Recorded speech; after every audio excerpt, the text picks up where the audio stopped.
Welcome to LOA Today. I'm Walt Thiessen here with David Strickle, the Stream of David. Today is Tuesday, August the 25th, 2020, 4 p.m. New York time, and wherever you are in the world, thanks for joining us for another episode of LOA Today, your daily dose of happy. And David, we were talking before the show about Taya, your ongoing boot camp, and you're giving me a couple of pieces of information about it, but it's something that we haven't spent a whole lot of time on. I figured we should maybe start off with that before we get to the questions that have been sent in. And I also wanted to share with you an email that came in about the main topic we had last week. You'll recall that last week we spent about 40 minutes on one question from a listener who had a situation where her daughter was raped by her father, and it really, very emotionally fraught situation. And she sent in a very appreciative email. So we'll get to that in a moment. But let's talk Oh, about nice. Taya for a little bit. Good, Yeah. good. Yeah, Taya is, I assume most people listening have, gotten familiar with me a little bit, but if not, I channel a stream of consciousness that I call the stream. It's known as the Stream of David, and it's been coming to me my entire life. But when I started sharing it with other people publicly, which was just a few years ago, I realized that there was a set of teachings that I had taken and developed a practice for myself that I didn't even really realize what I was doing while I was doing it. I was just taking their teachings and creating something for me that allowed me to remove what I used to identify as abundance blocks. I know a lot of people use that term now, remove your abundance blocks. But with mainstream law of attraction teachings, I found myself sort of hitting this wall over and over again, even though I understood law of attraction very early on in life. I understood law of attraction as a child. I didn't know what it was called, but I've always understood it. But then as an adult, when I started to get more intentional with it, meaning I started wanting to utilize quote unquote law of attraction to attract more than just money and material things, because that's all I ever focused on. And I wanted to change other areas of my life, weight loss, getting off of painkillers, healing my chronic back pain, getting out of a bad relationship, really loving myself more, getting over childhood trauma, all of that other stuff The stuff that held makes on abundance. to. I mean, you don't have abundant life without all the rest of it. Right. Well, I thought that having a big house and a fancy car and a big salary was going to do it, and it didn't. That would do it? Oh, really? It didn't do it. Who knew? Who knew? I didn't know that. So right. It took me 40 years to prove that to myself, that money and material things were not all that abundance is. And I created this practice for myself that I started teaching other people. And that's where Taya came from. Taya is just a word that we came up with that stands for trust your abundance, because I realized that my problem with law of attraction was that my vibration was in this constant flow of up and down, as it is for all of us as physical beings. Polarity is pulling us up and down this vibrational spiral, if you will, and that there's no cure to that, because that's why we're here as human beings. A stream. Well, there is a cure. You leave permanently. Yeah, the cure is death. So not wanting to experience death any sooner than I really need to, I wanted to learn how to work within this vibrational system, because when I was in high vibration, the idea of believing my dreams and trusting the universe came very easy because I was in high vibration. Sure. But then when I would dip down into low vibration, all of those negative thoughts would come pouring in, and that comparison energy and the impatience. When's it going to happen? What am I not doing right? So and so manifests this so easily and I don't. If I can manifest money so easily, why can't I manifest everything else? All of that crap pours in low vibration, and there's really no curing low vibration. But I taught myself what to do and what not to do in low vibration. And more importantly, I realized that from the streams teachings, and of course from the Abraham teachings and a lot of others, that we meditate to reach neutrality, because source is not connecting to us below neutral. They're not able to connect with us in low vibration because they're high vibration energy, right? And when we get to neutrality through meditation, source can kind of grab us and guide us up in vibration from there, if you will. That's an interesting point. Before you skip that, there's something I want to talk about there, because I recall, I can't remember if it was a video with Abraham or one of the Abraham books that I've read, almost all of those. Somewhere in the Abraham teaching, they made the point that when you're neutral, you're actually in lower vibration. You're in a negative vibration. Yeah, So the kid you've they got can grab yourself on. high enough to allow source to Apparently. connect, but you're not really in high because you're Yeah. not joyful. Yeah. The stream says if you're not in joy, you're actually in low vibration. Yeah. You may not be in depression or despair or anger or rage or any of those things, but if you're not in this state of appreciation and joy and loving life, you're actually below neutral. And neutral is just that no thought, no, and we may use neutral a little different than Abraham does, but neutral is no thought, as little thought as possible. It's that little sliver that we do not spend much time in at all. And the purpose of neutral is just neutrality, so that we're no longer negative and that source can connect with us. And then we can actually raise our vibration from there. Well, So that's an that's interesting point too, because I always thought of neutrality as also have sort of like a neutral feeling to it too. Yeah, it's a sort of a neutral level vibration, but it's the range where, well, I don't really feel happy, I don't really feel sad, I don't really feel much of anything. yeah, you're really in the upper portion of down the spiral. Yeah, You're really in the upper portion of negative or low vibration when you're neutral like that, because if right. you are connected to source, you feel good, Yeah. you are hopeful, you have intuition flowing, you believe your dreams, you trust your abundance. When you're up there, you do all of that stuff and it comes very easily. The problem is that our modern lives pull us out of there much of the time. The Mm. chattering, the social media, and I know when I'm in less than high vibration, not just from the state of joy, but if I'm triggered at all, if I read something and it triggers me into negativity, if I'm able to be triggered, if I'm even absorbing anything negative, I know I'm not in high vibration. I'm in Mhm. less than, even if I'm not down, I know that I could be higher in vibration. Right. So just like source connects with us from neutral and takes us up, our transgressors do the same thing in reverse. When we dip down into a little bit of low vibration and then suddenly we're triggered down even further, that's our transgressor sort of grabbing hold of us and dragging us down the spiral into lower vibration.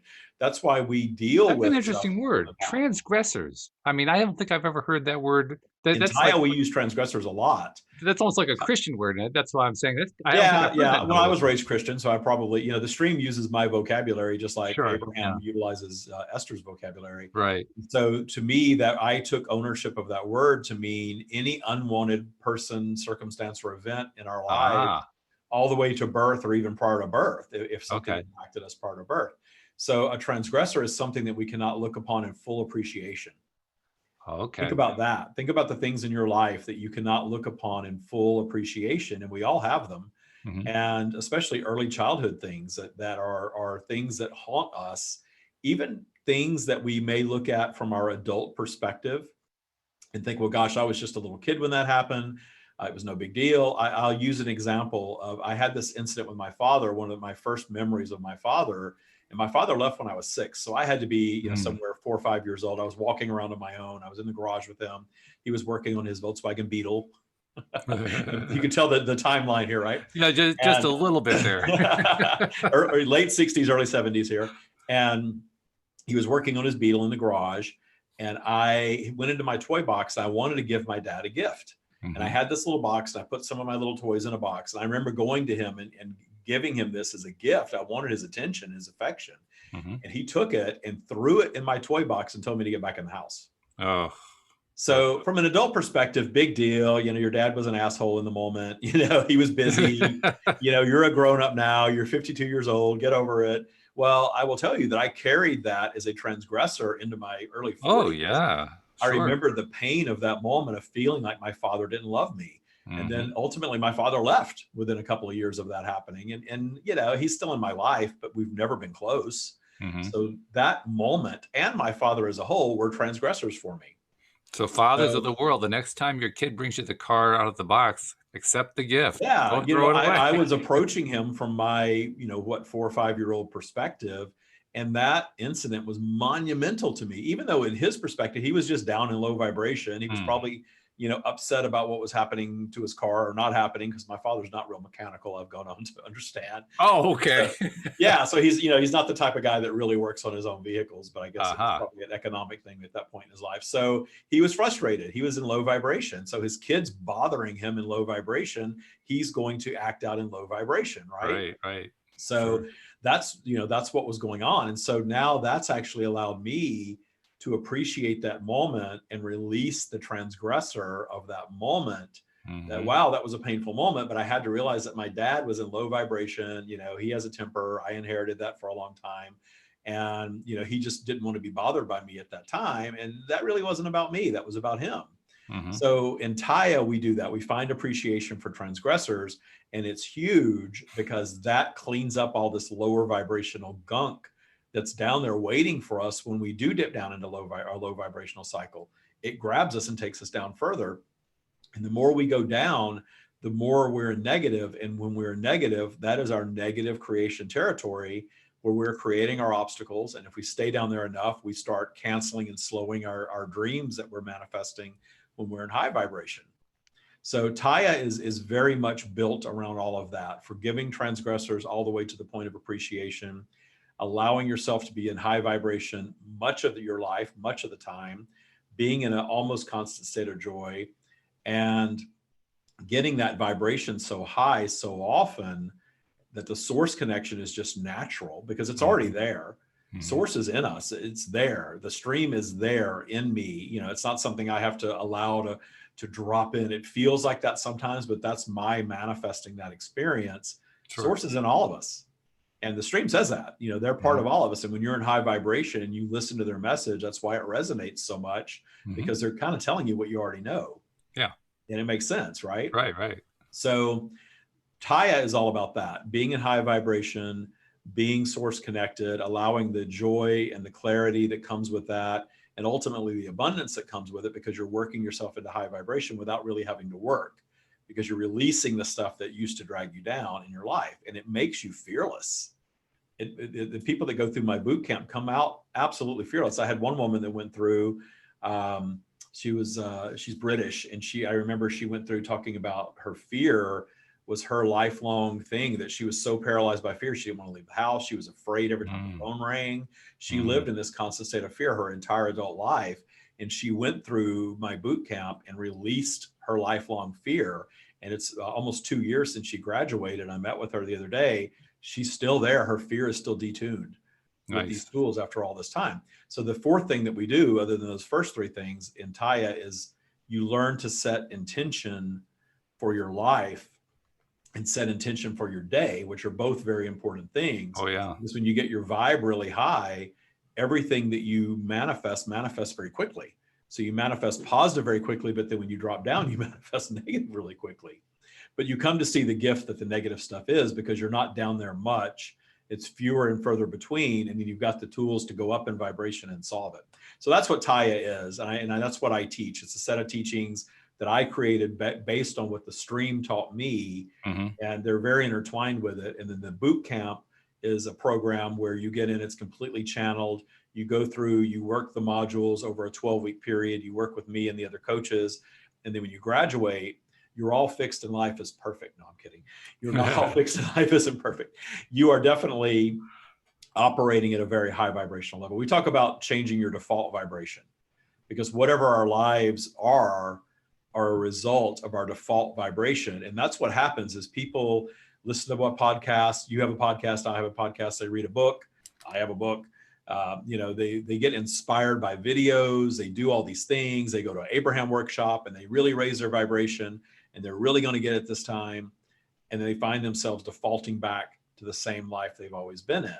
And that frustrated the hell out of me. And I wanted to find tools to fix it. And I did. And then I started teaching it to other people. And I see now that it works. We have dozens and dozens of testimonials of people who've changed their lives. And the cool thing is it's not just coming out of boot camp, it sticks. If they keep doing the practice, it keeps getting better and better and better. Yeah, that's really where the rubber meets the road. It's got to stick. If it doesn't stay around, then you really didn't accomplish what you thought you were accomplishing. So that's really big. And I especially like, of the items you mentioned, I especially love, you called it finding appreciation for transgressors, which I would kind of reinterpret as learning to appreciate the stuff that I didn't appreciate before, that I really need to appreciate, so I'm not blocked by it anymore. Right. And just like the heavy conversation that we had last week, when people start hearing this and people start hearing about law of attraction, inevitably you get that objection of, well, what about the child that was abused? Right. You know, how do you find appreciation for that? And that's a whole other hour topic right there. But I have had people that have gone through my boot camp that have gotten over the biggest transgressors you can imagine. I have a woman whose son was murdered. I think I've talked about that on here before. She had to find appreciation. I wouldn't say appreciation for his murder, but for his life path. Yes. The path that he manifested and the way that he exited. She was not free of the pain of that victim pain of being the mother of a murdered child until she got that. And of course, she's forever changed by that event. You're never going to, you know, celebrate it. But at the same time, she's made peace with it. And the making peace with it has allowed her to have a much higher vibration relationship with her son, the way he is now in his completed state, because he's in pure positive. And when you're the mourning, grieving, you know, mother for 5 years, you're actually cutting yourself off from the very best that your son has available to you now. Right. And she's found that to be true. It's in her testimonial. And she continues to say that that continues to be true for her. So that's fantastic. Good for her. She's been out for over a year. Yeah. And I do have a woman who was, I have a lot of people that suffered child abuse that go through. I had an abusive childhood in different ways. I had sexual abuse. That wasn't such a big deal for me. It was the parental stuff for me. It was the father disappearing, the mother definitely having mental illness and not being fit to be a parent. Yeah. Fought to be my parent out of revenge, and they didn't want me. You know, and that was a big thing for me to get over in my life. And then disowning me for the last 20 years of her life. I had to get over all that stuff. And then I knew that until I did, that I wasn't going to be able to just get happy or just get into the vortex, as people like to say. You know, that advice is good advice. But when I hear other people parrot that back and say, just get into the vortex, just get into the vortex. Well, we're not always going to stay in the vortex all the time. We're not always going to be in high vibration all the time. What do you do when you're down? And that creates your defaults. And when you clean up the lower vibrational stuff and you go and face it, then you do clean it up and it stays detuned for the rest of your life as long as you work on, and I hate to call it work because it's really the opposite of work. It's more of allowing the high vibrational state just to be. Yeah. Yeah. So, and it really helps. It really helps with abundance. It helps with manifestations for sure. Oh God, yes. Because if you're in the high vibe state on a regular basis, manifestation is going to come in a whole lot quicker. Yeah. Well, and a big part of it too is appreciating the things that aren't perfect and appreciating the transgressors that we do, because we continue to manifest. And I don't like to call them transgressors. I call them obstacles as we go forward. You do lower in vibration, you'll have an obstacle, but it's so easy to solve when you have a tool like that. And when it becomes your second nature because you've worked on it over a period of time. And I want to come back to that life isn't perfect, life is perfect paradigm there in a moment. But first, before I do that, for those people who are perhaps they're having their interest piqued because of what you've talked about here with Taya and the Taya boot camp, how do they get involved with that if that's something that they want to at least check into a little bit more? Yeah, there's two ways to get. You can email me at david@thestreamofdavid.com. Just send me an email and we can talk about it. I do Zoom discovery meetings to talk about boot camp and Taya. And there's no obligation in those. I like, you know, for people that are really ready to change their lives, you can book a meeting with me. So you can email me at that address, and you can also get, I have a system where you can text and you get a free guided meditation, which is my favorite guided meditation, which is the stream channel meditation called Source Connect, where you develop your own source connection through this guided meditation that's 100% channeled. So if you text awaken, the word awaken, to 760-284-7665, you get that meditation for free. And then you get some other tools. And then you also get the ability to book a session with me. And that's a discovery meeting about Taya boot camp, and just to learn more about the Taya practice.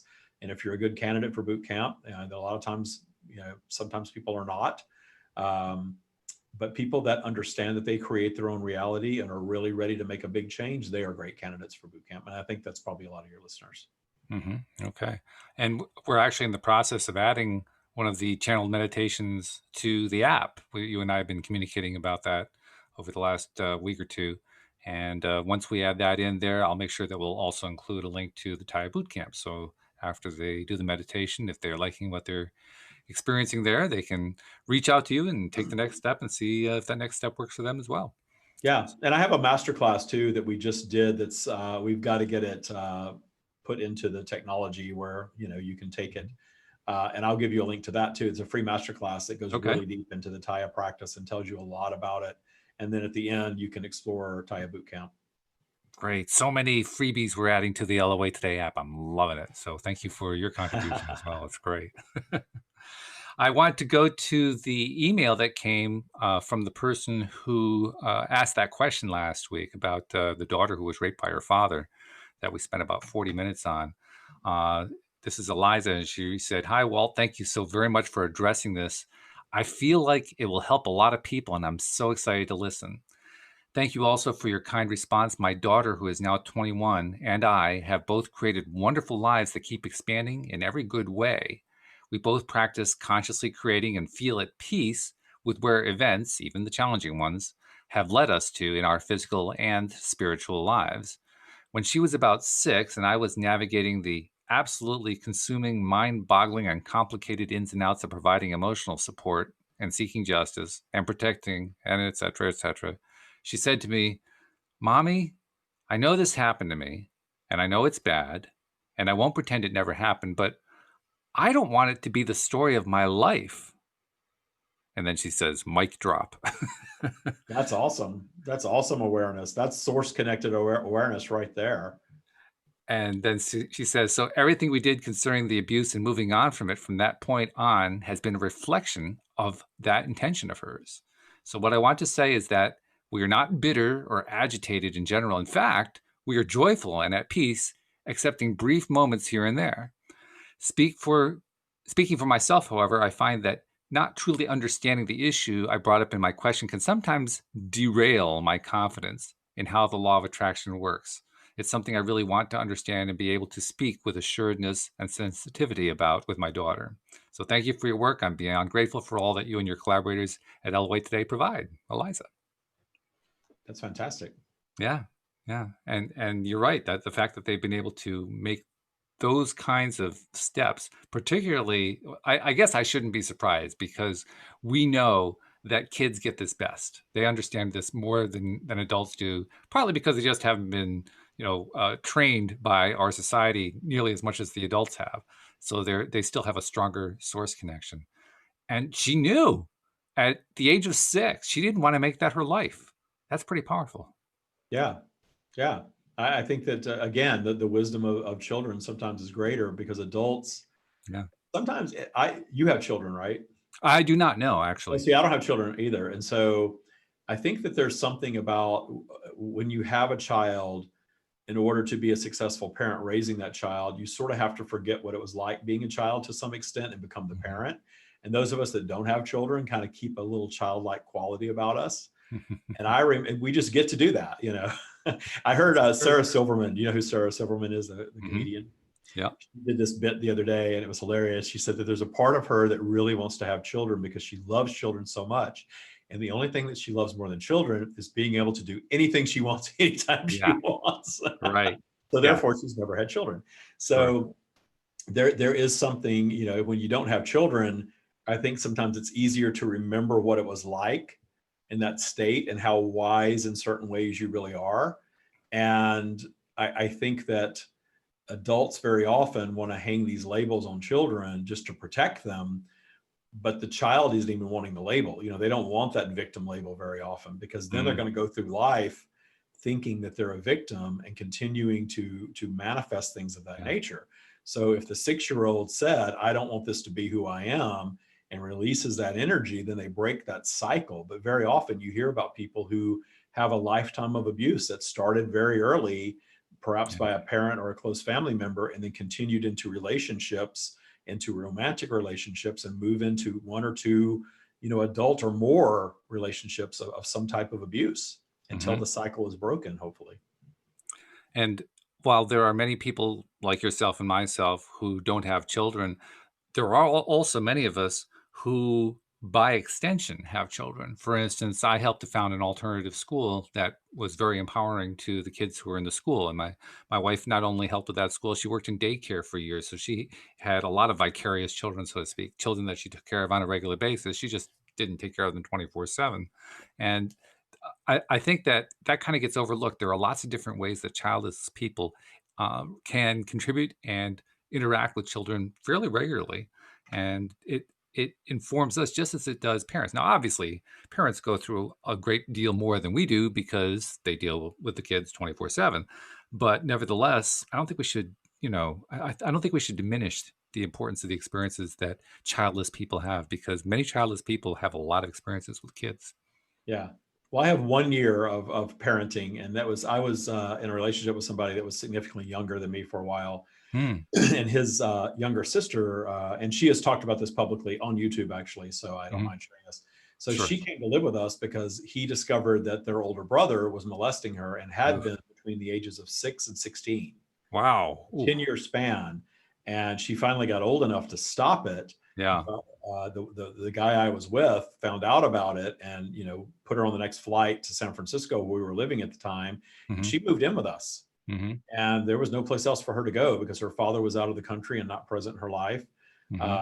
Their mother knew about it and wasn't really taking action about it. Oh boy. Yeah. Well, there's a whole other story there, but Yeah. so anyway, she moved in with us, and I ended up moving us out of the city, out to Marin County, so I could put her in a good school. Hmm. And I was her parent for a whole year, an entire school year. Yeah. I was the one that got called when she got glitter bombed. I was the one going to the counseling My. meetings, dealing with her ups and downs. And she was actually one of the first people that I shared these Taya teachings with, Really? because I wanted her to get over that I was raped by my Ah, brother yeah. vibration. And I worked with her for a year with this stuff, and she was strong and ready to, she went back home. And I Hmm. just saw a family photo of all of them together, and she was in the photo, and the other brother was in the photo with her. So she has a Wow. relationship now with this brother that is, from what she says, very healthy. She checks in with me. She says she's doing great. She graduated Wow. high school. She's went to cosmetology school now. She's living just a normal, happy life. And she went back knowing that she never had to allow anything of that nature to happen to her again. Whoa. I mean, that is not the kind of scene that I can ever recall anyone describing. Somebody going back in a positive and strong way and able to interact with and deal with the person who abused them. That's that is just mind-blowingly boggling. It's just Yeah. whoa, holy cow. Yeah, and I didn't know that she would necessarily do that or not. I knew that she was strong enough to go back to her mother, because it's obviously a very complex family dynamic. Yeah. It's way deeper. It's very easy just to say, well, they're a horrible family, she's a horrible mother, he should be in prison. It's easy to say all that stuff, Hmm. but when you're in it, it's different. And I didn't take a judgment of it. I just wanted her to be strong enough to make sure that he never did anything like that again, to make sure Right. that she made peace with what happened to her, didn't internalize it, and didn't continue to feel like a victim. And it worked.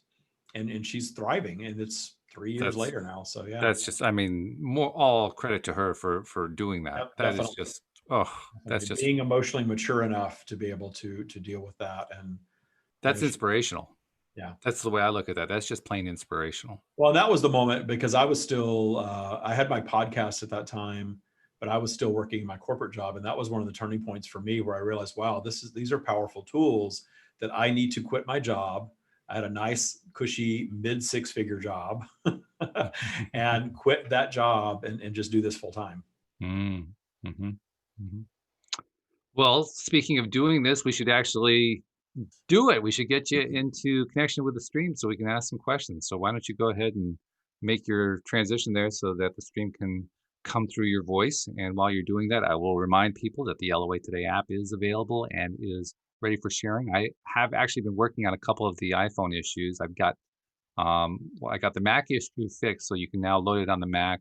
I just before the show fixed one of the iPhone issues. There are two others I'm still looking at, but we're going to get those fixed real soon, and then this thing's going to be flying even higher than it already has been. So get that LOA Today app and share it with other people too. Tell other people. It's one of the easiest ways to share the law of attraction and the spiritual stuff we all believe in with others, because all they have to do is look at the app and they get all the freebies that are in there too, and that makes it even better. You got the Money Game by Dan Mangana. You've got the relationship ebook and by Cindy Chavez, and the Beyond Intentions ebook from Dan Mangana. You've got the High Vibe Living series from Linda Armstrong. Very soon we're going to have David and the Stream of David with their meditation in there, and it's just going to keep growing and growing. So it's a really great value to give to other people and to share it with people. So share with people, let people know how to download it. We put the links in almost every episode. And I think we have a connection. Do we have a connection? We are here. Welcome again, Stream. We're glad to have you with us today, and we have we have a rather interesting, eclectic collection of questions here. The first one actually ties in with what we were talking about last week and what David and I were just talking about. It comes from Jeffrey, and it actually came at the end of last week's live stream. He says, "Can you speak to the savior and aggressor roles that help to create victims?" The creation of what you would label as unwanted, what you would, from your human perspective, label as a transgressor. We use the term transgressor to describe a person, a circumstance, or an event. So to lump all of that into the transgressor category, the energy that is necessary to create a scenario such as that is low vibrational energy for sure. Mm-hmm. What you would manifest from being down in low vibration. All physical beings fluctuate in vibration up and down, and we speak very often of the virtual vibrational spiral. And this happens from the time that you manifest in the womb. You are connected to the vibration that is your mother, and you end up developing your own unique vibrational flow through the birth process. And the intentionality in manifesting as a being, and in this case, in this example, a human being, is to place yourself in the path of both positive and negative, because that is the environment that you are manifesting into. Understanding that there are going to be these chain of events that occur that are high and low vibration throughout your lifetime. And your intention is ultimately to find your path back to understanding it while you are physically manifested. Most human beings do not, but that is the very highest intention, because there is such expansion offered in the discovery of that and the harnessing of that creative power. But there is nothing wrong with the paths that do not. There is still an experience to be had in all of that. So when speaking of the transgressor energy, or the transgressor versus savior energy, the transgressor energy is all going to be the low vibrational co-creative energy of both the one who is the quote unquote victim and the one who is the aggressor. There must be a vibrational match of some sort. Now, this does not mean that the victim is specifically vibrationally ordering up a specific event that from their human perspective, they perhaps cannot even comprehend. It is the vibration of not well-being, the vibration of danger, the vibration of fear. And notice how, as your small children emerge from their natural state of trust and freedom and begin learning the world around them, they are choosing what they absorb vibrationally. And if they are absorbing a lot of fear vibration, they can actually hold themselves in that fear vibration and manifest things of that nature. Yeah, Even things that they do not yet understand, that places them in the path of that. And from the human perspective, you will say that, well, that is so unfair. Why do things like that occur? And the reason that things like that occur is because from your higher perspective, these things that happen to you while in physical are not viewed the same as they are by humanity at this time. The idea of abuse and pain and all of these things are all lower vibration, and we certainly understand, and you're not wanting them to occur, and you're not wanting them to occur to other people. But it is all rooted in ego and all rooted in human thought of something is negative and it is bad and it has there is no redeeming value in it. But notice how many of you are in processes of coming around to understanding thoughts such as that which we offer, that would not be here seeking this level of understanding if those negative things had not happened to you earlier in life. That negative event can very well be the thing that sets you on a negative path, that you understand you've got to break that pattern somehow. So you go much deeper than traditional teachings and you start exploring and opening your mind. And suddenly you're finding yourselves back to this awakening space, which was your intention all along. But how many that come and manifest a relative path of ease ever bother to go to this level of thought? It's very rare.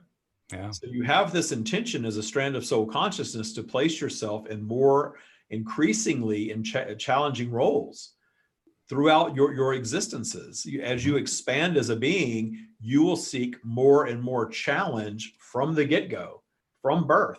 This is the example of the ones that are born with terminal cancer, and the ones that are born into genocide, the ones that are born into extreme poverty, the ones that are born into being an oppressed race or nationality. That is an advanced soul specifically aligning with a challenging set of circumstances, understanding the tremendous value that is offered in the moving beyond that and the awakening through that process. There is tremendous expansion offered in that. That is why the triumph through tragedy is your very favorite emotion. Your very favorite stories as humanity tend to be triumphing through great struggle, because that is your common goal, is to do that. And when you do, you receive significant expansion that, for lack of a better term, because there are no true human terms to describe this, but it is moving you more and more and more into the core of source energy where we reside. And that is your expansive goal, if you will, is to be more source as you expand through all of these multiple infinite existences. And as you expand through them, you choose more sophisticated, if you will, more challenging physical routes. You're right. And it's an odd thing that we do as a human race. We have a very strong interest in storylines, stories where people go through tremendous adversity and then come out at the other end a stronger, happier, moving forward kind of a person.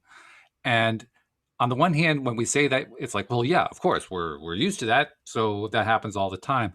On the other hand, learning the idea that that is creating a value, that it's actually that going through that negative experience is actually creating value, that's also counterintuitive at the exact same moment. So on the one hand, yep, we totally identify with that story. On the other hand, it's all producing value. Wait a minute, whoops. It's like, the needle ripping across the record. Wait a minute, what are you talking about creating value? Because you are back in your 3D ego-driven human experience of not understanding the value, but you all have the ability to zoom out to a higher perspective, because you are all part of that which we are, and see it from a different mindset. And we will point out to those that are listening to these words that are resonating at different levels. You are taught that everything that is beyond you through your religions, you have these deities that are all powerful and all knowing and can control everything. Yet you always question why, if you have this loving deity that is needing to be worshiped continually and obeyed, will not swoop in and keep something like that from happening. Right. That is because the idea of our energy being an all-controlling deity, or even needing to be worshipped, is not accurate. And you are all coming to understand that like never before. And this is why you are shifting to a mindset of awakening, because you are coming out of this fog where you were all told that your religions and the rules around them were the way to go and the only way to go. And you are questioning now like never before. And every generation questions more and more and more, which is creating the awakening and actually creating the vibrational shifts that are occurring on your planet at this time. Now, Jeffrey also had a follow-up to his question. He says he had to leave, so he was leaving the question for us. He says, I would like to know more about the concept of self-sabotage. So how does self-sabotage fit into this dynamic we're talking about? Self-sabotage is what David was describing before we fully entered, the transgressors that create these roots that are rooted in your human consciousness, your ego consciousness, that are always present. That energy is always present, as long as you are not in full appreciation of them and hearkening back to things that you were taught when you were younger, when you were in your lower vibrational state. you are down in negative creation territory. So therefore you are down in that negative creation territory, attached to those things and believing them in that state. And then polarity will pull you up, or you through meditation or appreciation or some sort of exercise will raise your vibration. And in that high vibrational state, you're no longer connected to that energy, therefore no longer believing those things.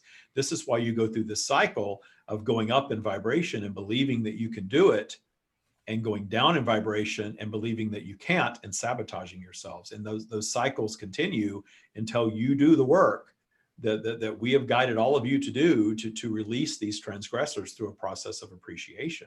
And it is not something that you do overnight, because you have probably spent your entire lives thinking the same way about these transgressors in your lives, telling the same stories over and over again with the same vibration around them. You know, David often says, singing the same song about it over and over and over again, and it becomes your reality. And not only that, those roots create branches, and they branch out into your life, and those branches can flow all the way to your natural death. And if you so allow, but you can cut that energy off by dealing with the transgressor energy. That is the opposite of what many call bypassing. We are not about bypassing at all, but we are about zooming out to a higher perspective in order to deal with transgressor energy from a higher perspective of non-judgment, rather than going in and quote unquote forgiving a transgressor, which is not the same vibration. The vibration of forgiveness is truly one has done something wrong to another and they're going to agree to forget about it. It is not about forgetting about it. The true detuning comes in the full appreciation of.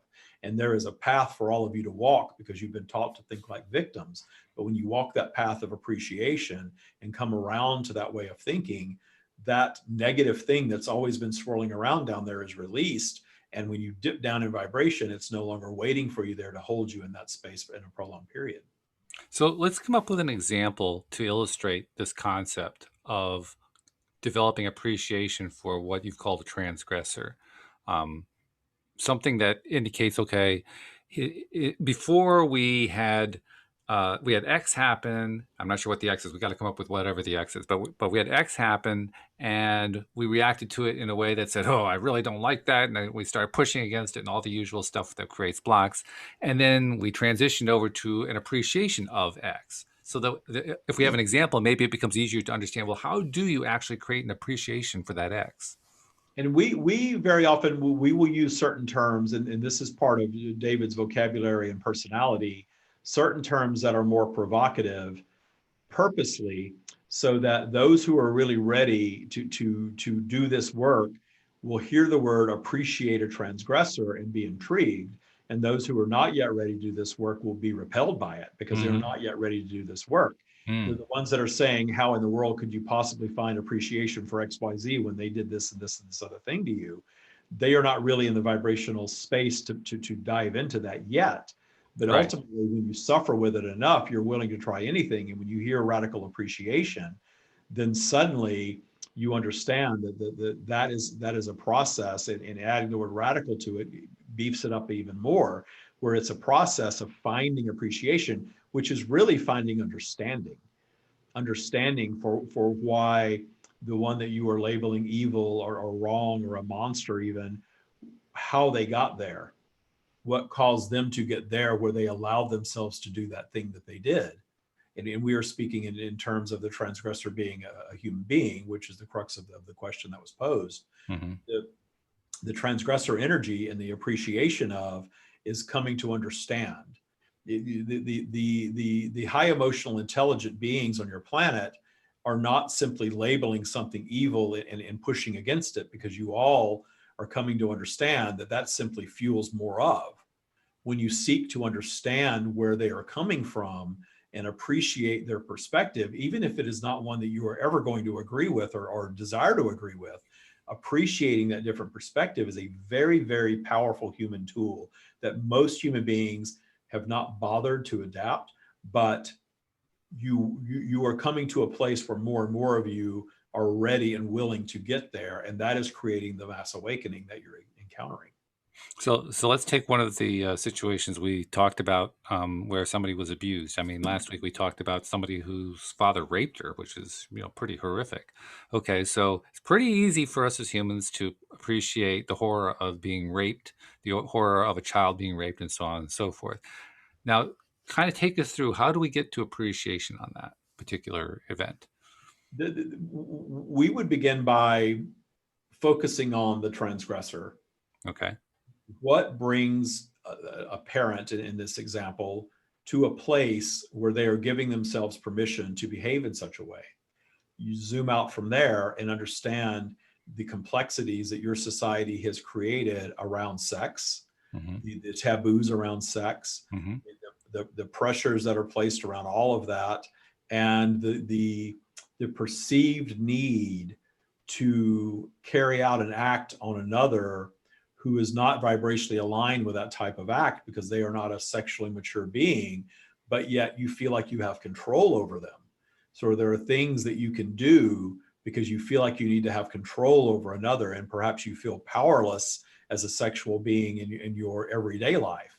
So this is not about letting the person off the hook. The person did what they did, and you have rules in your society, and there are Mm-hmm. consequences for the rules. This is not Mm-hmm. about that at all. But Right. this is about, for the one who has the victim label, to find appreciation for the transgressor, what brought them to that place. Because that person, that the transgressor, was not born a transgressor.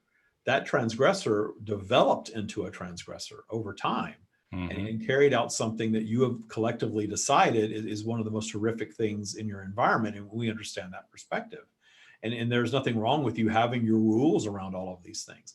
But Sure. you also have to understand that the child is an eternal consciousness being that has been an adult and has had different experiences. And that vibration is present there.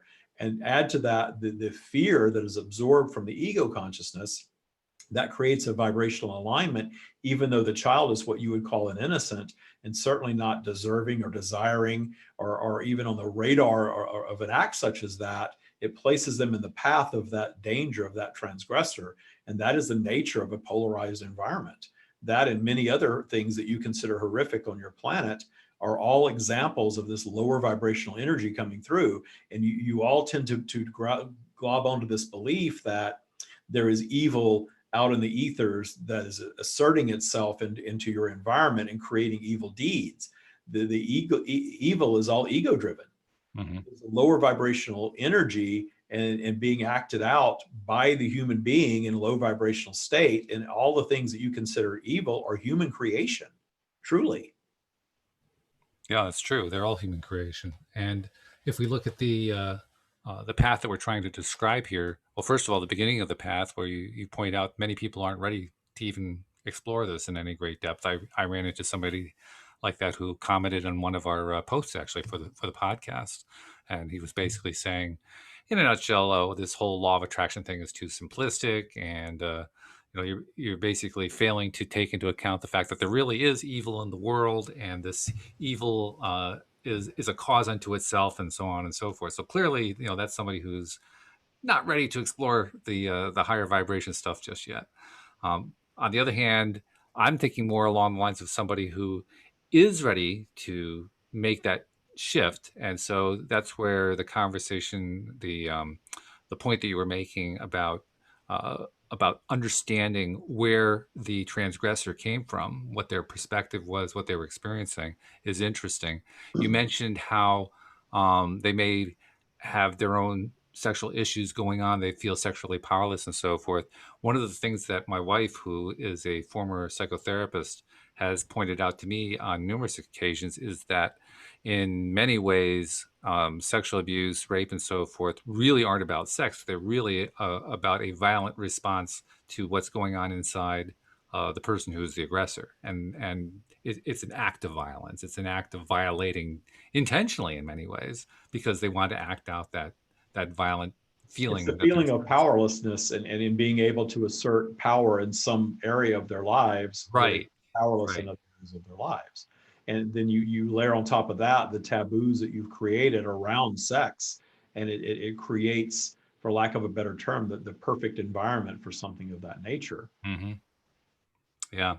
So that creates a very very challenging dynamic for the person who is trying to achieve the perspective, especially if they were the ones who were attacked, because nobody likes being attacked, especially something that is as overwhelmingly powerful as that kind of attack is. I mean, it's a mental, emotional, physical, it's all wrapped up into one. Moving beyond the trauma of that is possible, but it is a path. And the ones that allow themselves to walk the path of moving through it, not moving beyond and forgetting it, but changing the scenario to one of understanding and being at peace with, and ultimately detuning through that type of appreciation.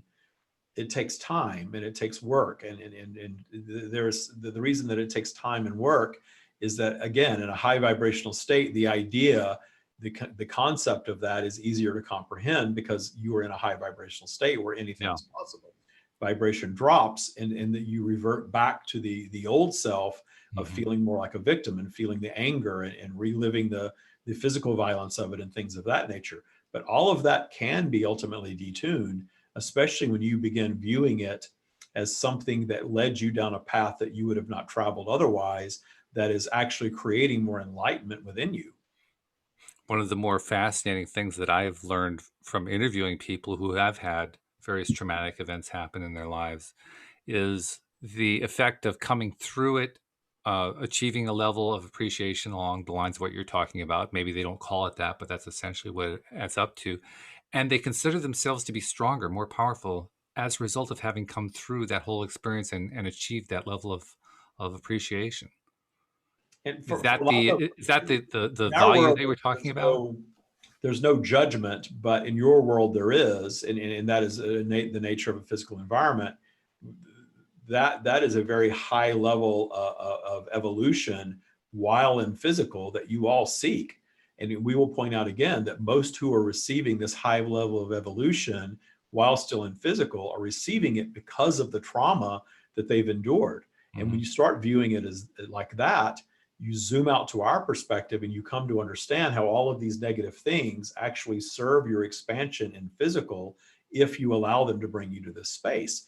But if you listen to the voices around you that tell you that you're a victim and the other is a monster and evil just exists and there's no explanation for it, and leave it at that, or want to label it satanic or something of that nature and not understand that it's all human creation, there are no tools to go beyond that. It is simply something that is, and you hold yourself in that vibration and it keeps you in that victim space. And the reason we are flowing the way that we are, even though this is not a mainstream teaching, David has agreed to share our message, understanding that any consequence could come to him for sharing this message because most are not ready for it. That's but true. He is here for, and we are here for those who are. Yeah. And the rest who are not, we will be the first to say you are right to move on from our teachings because you are not ready. Well, one thing I know for sure is that this kind of topic is a powerful topic, and there is value to be gotten out of it, if for no other reason than look how much time we spend on it here on the program. So clearly there's some value being drawn here. When you go Otherwise, we into wouldn't these be great going into depths of very dark things from your perspective, the other things are a lot easier to deal with.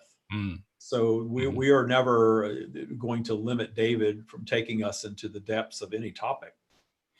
Well, then we're going to go shift gears completely here because Daniel, a different Daniel, not Daniel Mangana, wrote in with what he says is a fun question. He says, is Sasquatch real? Is Sasquatch's thought form that can be real to you if you believe? He says, I believe because I want to. Can we manifest into physical reality as a Sasquatch? People with encounters manifested the events. If Sasquatch has consciousness, then was it a co-creation? And are negative encounters based on vibration? Meaning, are they what you need as contrast to propel yourself forward toward what you want? So what do you think about Sasquatch? You all create your own bubbles of reality, and anything that your mind wishes to create as a real, tangible thing to you will be real to you. And this is why there are people who are very much wanting to see something out of the ordinary and wanting to see it so much that you have this commonly held image of something. And notice it's always human-like. Yes. Oh, yeah. Aliens, all of these things are Oh, a yeah. variation of humanity. And what it is all of you are looking for confirmation of your eternal nature and looking for confirmation of life beyond what you know, because you know innately that it's true. You're Very all true. eternal beings. You're all existing in these other environments. And Yep. what you're doing is you're taking the knowing of these other places that you do not in your current physical reality have tangible evidence of, and you're creating tangible evidence of that energy and the visions that you have. And they're always human-like. Mm-hmm. That is the even the ones that you label reptilian or reptilian-like, human-like creatures, aliens, human-like creatures, Sasquatch, human-like creatures. It is you're taking that energy of other worlds and other realms that you're all part of and decoding it in a human way and seeing things and creating a reality for yourself that reflects back your beliefs. Yep. So, As far as manifesting as such, you through evolutionary cycle, you are all hold the ability to manifest as anything that you want.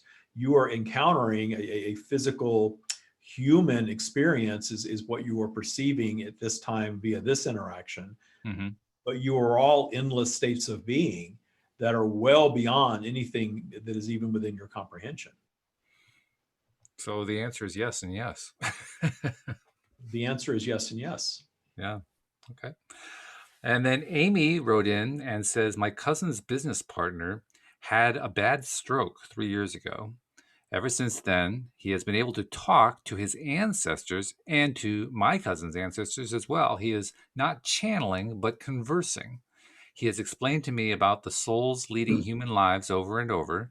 He says that I can call my grandmothers or whomever, and they are here to support me. It's very similar to what the stream is saying. So, since we are all connected to the source, is there a way for me to learn how to communicate with the source like he does? What you label as source, our energy, is present in all creation. It is already there.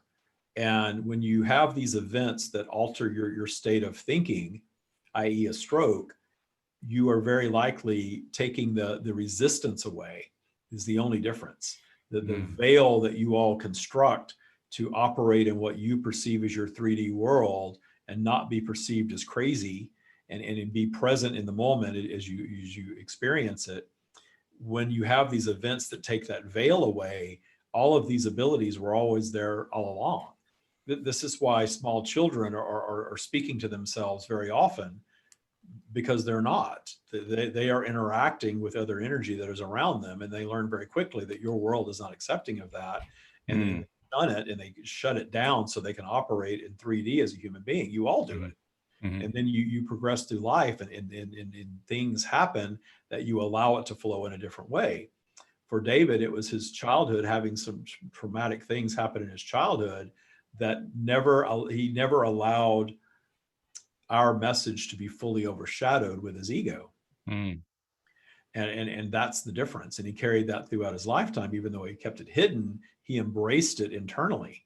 And most of you do not embrace it internally. You shun it. You do not want it. You fear it because you think that you're going to be locked up because of it. Yeah, and sure. then you move through life and notice that many of you get to that special place in what you would call midlife, and you're learning to detune the idea of caring so much of what the external world thinks of you. That's a mechanism of you making peace with the aging process as you become the older and more disconnected from the world around you and more disconnected from pop culture, and your bodies are aging and judged as not being as beautiful perhaps as they were when you were younger, and you're getting a little wisdom behind you. You're creating the perfect vibration to stop caring so much of what others think. And when you do that, you start allowing these other abilities to step forth very often. That's why there are many that get to midlife and suddenly they're channeling, suddenly they're allowing, or they have a catastrophic event, if you will, of some sort that allows the veil to come down. And then suddenly the abilities that were there all along are simply realized. And then in my own life, my wife and I have some friends. One of the friends is actually her friend from when she was in junior high school. So this is a long time friendship.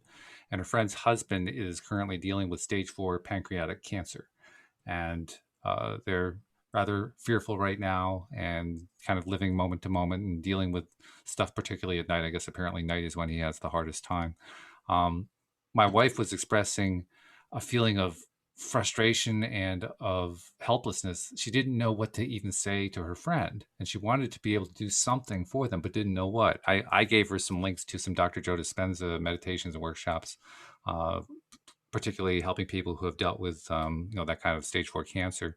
But what do you recommend to somebody who wants to be able to help somebody else, not even knowing whether or not they're receptive to it? I mean, in our particular case, I think that our friend probably is receptive, but what do you recommend for somebody who wants to be able to help somebody else who's dealing with a traumatic event?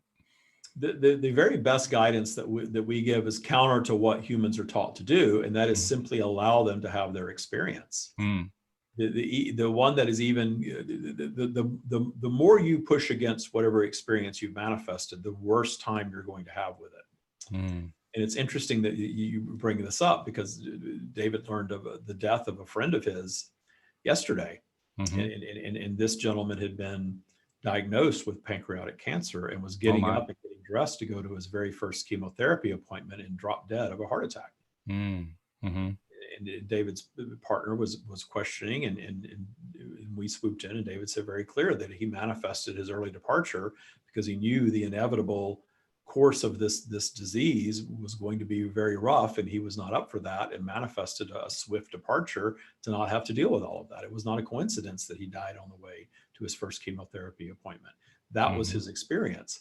The one who is fighting and pushing against and battling, and you use these terms, especially around cancer, very Oh often. yeah. Fighting and the battling and all of that is exactly what prolong the agony of the experience. There are cancer sufferers who have come through David's boot camp and changed the course early on enough to where they weren't building a lot of momentum, and changed the course through meditation and appreciation and acceptance of where they were. And once you've traveled far down the path of something, it's going to be more challenging for you to do that, because that's become your dominant vibration. If the Mm-hmm. battling and the fighting and the pushing against is the dominant vibration, it will take some work to detune that. And Yeah. if you're seeking a miracle, we would guide you to ask why you need the miracle. You are delaying the inevitable, because you're all going to exit your physical bodies at some point. And from our perspective, there is no right or wrong time to do that. You all think that you need to live to be 80 or 90 or 100 years of age, but that is not written anywhere. Your bodies are designed by design to wear out, so that you have a span of time in this environment and return to your eternal state. You are not here permanently. None of you wanted to be here permanently. From a higher perspective, the ego perspective kicks in, and you want to stick around. And very often you want to stick around because you're afraid of what's next. That we are here to tell you there's nothing to be afraid of what's next. You're all going to love what's next, but we also guide you to love what is now.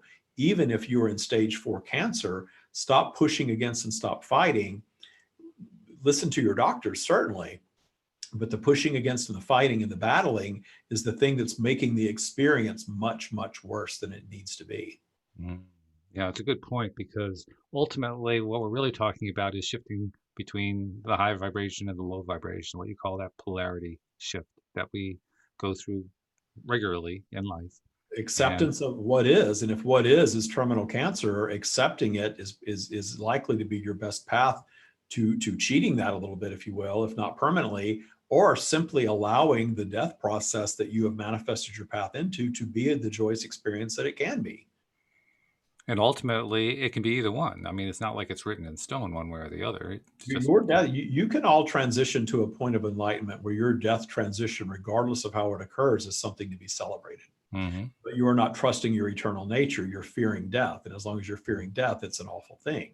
But if you stop fearing death and stop making it an awful thing, suddenly all of these things that cause what you consider premature death would Mm-hmm. disappear.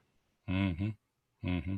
Yeah, and I suspect that that's going to happen more and more. I think within this generation, I think we're going to see a shift in that way. It's happening right now, and I'm seeing signs of it. I know in my own life, I have a very, very different feeling about death and about what comes after and about what I see people go through than I did 5 years ago, let alone 10, 20 years ago. It's a very different perspective. It's one that was always there, but I didn't really allow it. I mean, by allow it, I mean, yes, I didn't allow it. I don't want to tie it into, well, you're not allowing something. That's not really what I'm trying to say. I mean, I didn't allow myself to actually know it was there. I didn't recognize it. I didn't see it for what it was. It was something that I kind of hid away. Like, no, no, no, no, Your no. I'm eternal not allowed to wisdom bring is that all out. built in, all of you. You have eternal wisdom built in. But if you're letting the ego sort of overshadow all of that and not balancing it, there's nothing wrong with ego, but we guide you to work to keep it in balance. And in the beginning, it's work, and then it becomes not work. Mm-hmm. When you're relaxing into a natural flow of life and detuning fear and truly trusting the universe to deliver everything that you want and need, you can be in balance. And your ego is the thing that is sort of driving you forward through your life, while your source connected higher self-consciousness is sort of calling you forward. And it's a beautiful way to exist as a physical being. And when you learn how to allow that, you are truly living in a state of joy and in clarity. And I've been enjoying gaining the clarity that comes from that. I mean, I can't honestly say I've achieved the level of clarity I want to achieve, the level of appreciation that I want to achieve, but boy, I appreciate the amount that I've achieved so far. I'm glad of it. And I think many of our listeners feel very much the same way. The And I thing know that that we're people very glad. understand Oh, go is that ahead. there's no end to that. There's no ceiling to clarity and no ceiling to enlightenment. There is no such being as one who is completely enlightened. David met earlier with someone who said they paid a guru for something, and because this person was a guru, they had to know the right path, and the path wasn't working. And we were very clear that there's no such thing as a true guru that is completely enlightened in human form. Anybody that thinks that is thinking with their ego. And anybody that is placing themselves on this pedestal is one who has the answer to every single problem without the being experiencing the problem first and in working through a process of solving it for themselves. Yeah. Is missing the point. Yeah. Well, that's the point of living, isn't it? Otherwise, why would we be here? We're here to live. You are here to live, and living is experiencing the mix of positive and negative, because the negative things inspire new positive creation. And when you stop manifesting negative things, things that you don't want, you're going to stop manifesting positive things too, and your life will cease to be. It's a great point. That is true for your individual lives, and that is true for humanity as a whole. And it's a good point to stop our conversation. So thank you, Stream, for coming to us and sharing these insights. I'm looking forward to it next week, as I always do, because you always have great things to tell us. So thank you very much for that. And while David and the Stream do their disconnect, so to speak, I need a new term for that. It's not a disconnect, but as they separate a bit, I just want to remind people that if you have a question that you want to send in to be included in this conversation with the Stream, you can do it. That's what the LOA Today app is all about. In fact, you can ask now, the form that's available in the LOA Today app can be used to ask a question of any of our co-hosts. All you do is just tick the name of the person on the form, and it just goes right to that person. And it comes to me too, so I can include it in the list of questions for each of the co-hosts as I'm dealing with them and talking with them on each of the different shows, including David. And so, David, looks like you're back. Looks like you're. Was that one? I have this feeling that you actually had a better sense of what was going on with this one than some of the other conversations. Am I wrong about that? I think you can tell that when it's gentle and easy and there's a flow, and when there's a whole lot of information coming, and I'm a little more disconnected then, I think. Yeah. I seem like I have an aware in the moment, and then when I come back, I just don't remember a whole lot of it. I think I told you last week was the first time I've ever had an experience where they sort of stepped back in the middle of it, and I stepped forward, and I got clarity on that I realize now that the question was asked, what would you say to the child? And they stepped back from that. And I had to get clear on it, because I realized I'm not channeling anymore. This is me. This is you. Yeah. Where did they go? Why do they kind of pull back a little bit? Right. A couple of things. And I got even more clarity on it now. First of all, the child is not a child anymore. We know that now. I didn't know. Right. I wasn't aware of that in that moment. Plus, the Stream is never going to give a stock answer to tell you to tell somebody else, because it's all about the vibration of the connection and the interaction. So what they would say to that person, if that person were interacting, would be exactly what they needed to hear in the moment. But to give a stock answer for something like that is not really what they do. And I think I was starting to struggle to give a stock answer, and I lost them a little bit. Ah, okay. I've never had that happen before. It was interesting. It was very interesting. I've had this year since COVID. I see after COVID. Since COVID, I've had a couple of experiences, one like that, and then a couple of times where I'm really comfortable talking to somebody and I start talking about stuff, and suddenly I realize the channeling message is coming through and I'm still there. That's happened a couple of times too. It's interesting. You can tell that because the person on the other side said, "Are you channeling right now?" And it took me by surprise, and I was kind of like, I think I am. That's probably, I mean, I don't know that experience of channeling myself, but my guess is that part of what you do to deal with it, I don't know of a better way to say it, to experience it and to interact with it and to kind of maintain who you are, even as you're doing that, is it's kind of like a balancing act. On the one It hand, is. That's a good way, because I always just say that I step back and they step forward. I'm yeah. there, even though I don't remember much of it in the moment. I think I'm pretty present for it, but it's them. And I always know, when I first started doing it, I always knew it was them because the craziest things would come out that were way beyond my intellectual ability to Oh, comprehend. that was your clue. Okay. Yeah. And it was like, wow, I never, I'm sitting there thinking, wow, I've never thought about it that way. Wait a minute, I just said it. It just came out of Mm-hmm. my mouth, but I never thought about it that way. When I did early on, I did a transgender podcast, and as a member of the LGBTQ community, Right. we have a certain way that we're supposed to think of all these things, Yeah. but Yeah. what Scream Right. said was a little different than that. And it wasn't anti anything, but it was a different way of thinking about transgender people and different Mm-hmm. advice from them than the politically correct mindset, right? Right. And as it was coming out and I was channeling it on my podcast, I remember thinking, wow, this is going to piss some people off. And wow, this makes so much more sense Mm-hmm. at the same time. So I have had those experiences. It's, I love channeling. It's an interesting journey. And it's just one of those things that I think is just going to continue to evolve and unfold. Well, that clarity that you were talking about, that clarity of wow, this is not something that would normally have come from my mind. That, in a sense, is what I've looked for. Not because I wanted to channel, just because I wanted to have a clearer connection with my inner being. And for the longest time, I was really confused. Is it my ego thought? Is it my inner being thought? What am I getting? Which is which? How do I distinguish? And to a large extent, that's still an issue for me. But what has happened is I've begun to notice that there are instances where something comes out and I say to myself, where did that come from? And so Yeah. the instant Well, answer really, is, oh, well, that was inner being. Okay, now I have some sort of right. differentiator. Well, we're on that level. We're all channels, and I did a podcast once where I kind of said, we're all channels. You can all do this. And then the stream sort of chastised me for it and said, not really. You don't want to set that expectation because we're all on different paths through this lifetime. And not everybody is necessarily on the path of sharing things the way that I share them. But that doesn't mean that you don't have your own version of this. Everybody does. Right. But don't set the expectation that everybody's going to be out speaking it and writing it and doing yeah, that would be kind of a confusing world anyway. Yeah. Yeah. Well, and trust me, is you've got to have a pretty thick skin because I do I'm this sure. all over social media, and you can just imagine some of the comments that I see sometimes. Oh, yeah. Yeah.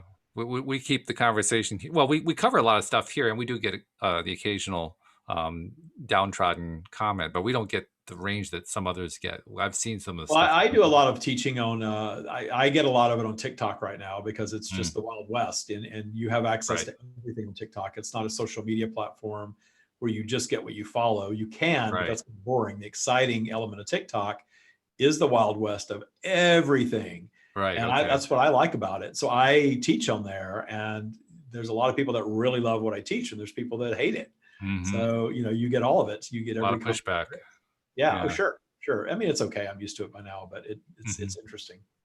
Well, that's also another opportunity to practice what we were talking about with the stream. We were talking about appreciating the things that we initially resisted and didn't like. And especially we were talking about the case of the young girl who was raped by her father. I mean, it's a really, very, very horrible situation to go through.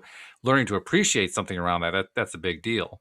But that whole appreciation thing is really what we're talking about here when we talk about dealing with the social media stuff. You learn to appreciate the people who are throwing the crap at you. Yeah. Well, it doesn't take me. If I'm in high vibration, I don't even care. And if I'm in a little lower, sometimes I'll pull up their feed and start looking at them like, okay, they're not ready for this.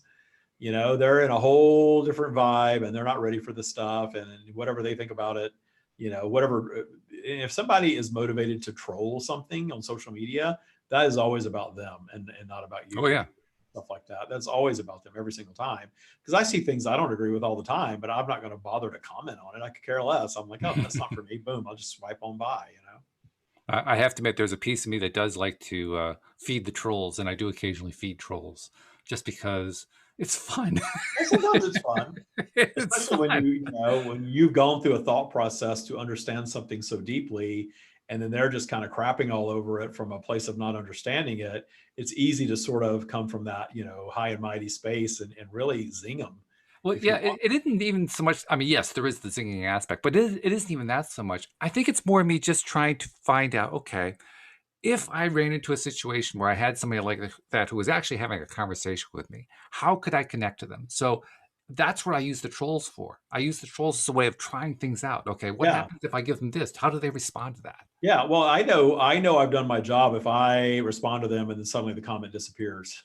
Yeah, right, exactly. Yeah, a lot of times, like religious people will do stuff like that, and I'll make a comment back that's actually very thoughtful, and then it disappears, and I realize that they've now felt bad about what they wrote, and so they Mm. deleted it. But I had one just the other day that it was somebody. What did he say? It was like LMAO. It's ridiculous to think that thought creates things. Mhm.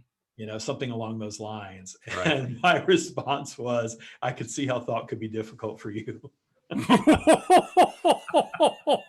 Ooh, zing! I know. I probably wasn't in the highest vibration when I said that. But it was just exactly what came to me right in that moment. And he was not pleased with my response. To I'm sure, yes. But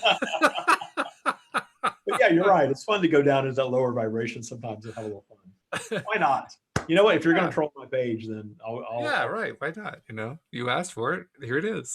Yeah. Well, Yeah, anyway, this has been he great. didn't look like a genius on his feed, is on his own feed. So I thought, okay. Yeah, that's true. That's part of that's the fun of being a troll, I guess. I often ask myself that question. That's probably a topic for another day, but why do people troll? And then I realize, well, they probably troll for the same reason that we explore what we explore. They're exploring. Yeah, they're looking for some kind of reaction, and I actually gave him one. He doesn't like it, but yeah, they're looking for a reaction and engagement and looking to agitate. And again, it kind of all goes back to that place of I think we were talking about this, not feeling in power. Mm-hmm. And then you're on social media and you're equal to everybody else on social media, and you're sitting there in your phone and you can just say whatever you want and you've got power in that moment. And I think that's what it's about. It's not feeling empowered and suddenly you've got a voice about something. Mm-hmm. Yeah, sure. Yeah. But now we're living in an age where everybody has a voice about something, so it doesn't exactly make you special. And talk about how the high level perspective comes in, because you experience that long enough and seeing everybody has a voice, and you start to lose interest in it having, well, everybody's got the voice. Okay, so what? What's the big deal? Yeah, we all have a platform now, right? That's right. That's right. Well, great stuff. Thank you very much once again for sharing and for giving your time, because we really appreciate it. Listeners appreciate it. You can tell from the questions. If you play it back, I'm sure you'll hear the questions that I'll post it in my my Facebook group, and I want to invite everybody to join that too. It's called Taya Global Awakening. Okay. Do that, and then text I'll give you the text again too. Text AWAKEN to 760-284-7665, and that gets you the source guided meditation, which is really cool. And what happens with the Taya Facebook group? It's a private Facebook group, and I teach Taya in there all the time.